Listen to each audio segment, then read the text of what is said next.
Okay, so Omar, in our introduction, we were talking about. So we're talking now about. Let's move away from your police career, and we're talking now solely about your writing career, or authors in general. So young people are going to be watching this show, and some of them might be aspiring writers. Some of them may be really young, and they've got these comments from their teachers saying, "Wow, that was an amazing piece of work and great essay.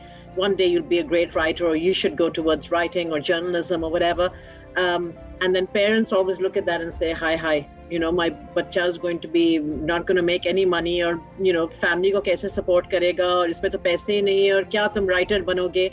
So I think some perspective from you around, number one, what skills it takes to be a writer, and number two, what are the realities around the finances around writing, and how can you support a family, and can you make money with it? I'll start with the premise that you gave about people getting shabashi or sort of kudos from their teachers, and I can say that for anyone listening to this show who has never received those sorts of felicitations from their teachers, it doesn't matter, life can still work out. I'm living proof of that.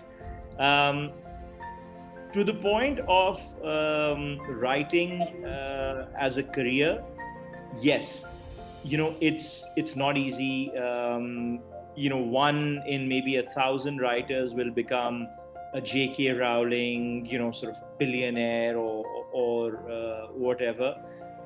You will probably need to hold on to your day job while you write. I know a lot of writers. In fact, every single writer that I know does something else, whether they'll write columns. Some of them work in management consultancy, others are journalists.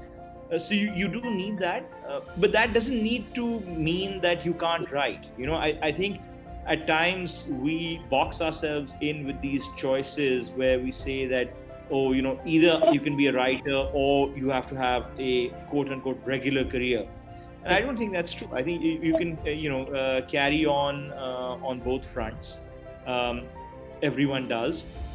If you're fortunate enough to really make it big, that's part of the journey. But I don't think that anyone should kind of start off with the objective that, I'm going to start writing and I'm going to be a billionaire by the age of 26, because they'll get disillusioned pretty quickly. If that does happen, that's fantastic. And again, it's a testament to that person's skill and the fact that, so many people want to read what that person has to say.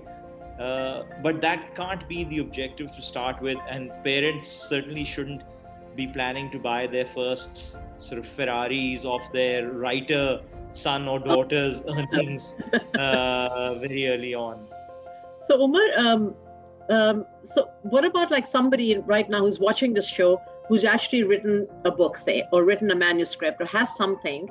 So I know they can get onto Google and see what do I do next and stuff. But from a real person who's actually gone through jumped through the hoops, what should they be doing? What are the steps to actually getting this out there to publishers or getting known? Yeah. So over the last, I'd say 10, 15 years, writing or getting published has become a lot easier with the development of technology. And also, it used to be a very closed, very clannish sort of industry. Mm-hmm. I think that's changed, and I think that's changed for the better, because I think perhaps, traditionally it was too, the publishing industry tended to put people in silos or boxes, and they had fixed ideas about what people wanted to read. And I think the whole sort of explosion of self-publishing, whether it's things like Kindle or other sort of sites or apps, has really given a lot of power back to the writer. Mm-hmm. Also, in a local context, when we talk about, let's say, writers in Pakistan or in South Asia, what originally over the last 15 years or so, it was the growth of the Indian publishing industry, which was very beneficial, because the Indian publishing industry grew to, I think, being the second largest English reading public in the world after the US, the market in the world after the US. And they were interested over the last 15 years in listening to what everyone had to say. A lot of Pakistani writers got their start off of Indian publishers, whereas in the past they would have had to perhaps struggle to get published and to try and make themselves relevant to a US or a UK or an Australian based publisher. The fact that the Indian market was there and all the major publishing sort of houses like HarperCollins or Pan Macmillan were present in India helped a lot. And I think what's happened, the next step that's happened from that is that as a result of that, now you find in the last 2-3 years, the Pakistani publishing industry is taking off. So whereas previously there was no space for people writing novels in Pakistan to get published, now you have 2 or 3 publishing houses that are opening up that feel that it's commercially feasible to publish authors and novels. So there's a lot more opportunity, I think, for writers now.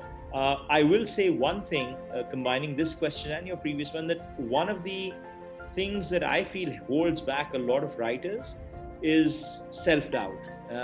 It's, writing is something I kind of always joke that it's a bit like running for public office or running to get elected, in the sense that you have to expose a part of your soul, and it's up to the people whether they accept that, whether they like you or you don't. And that can be a very brutal process as well. It can be extremely, gratifying, and it can be very brutal as well.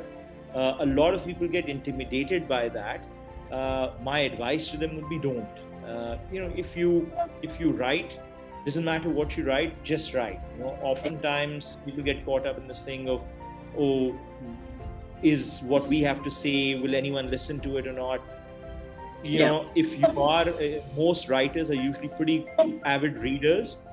I think they have a pretty good idea of, if you're writing the sort of thing that you would like to read, I think, it's a pretty decent bet that there will be other people out there who also want to read.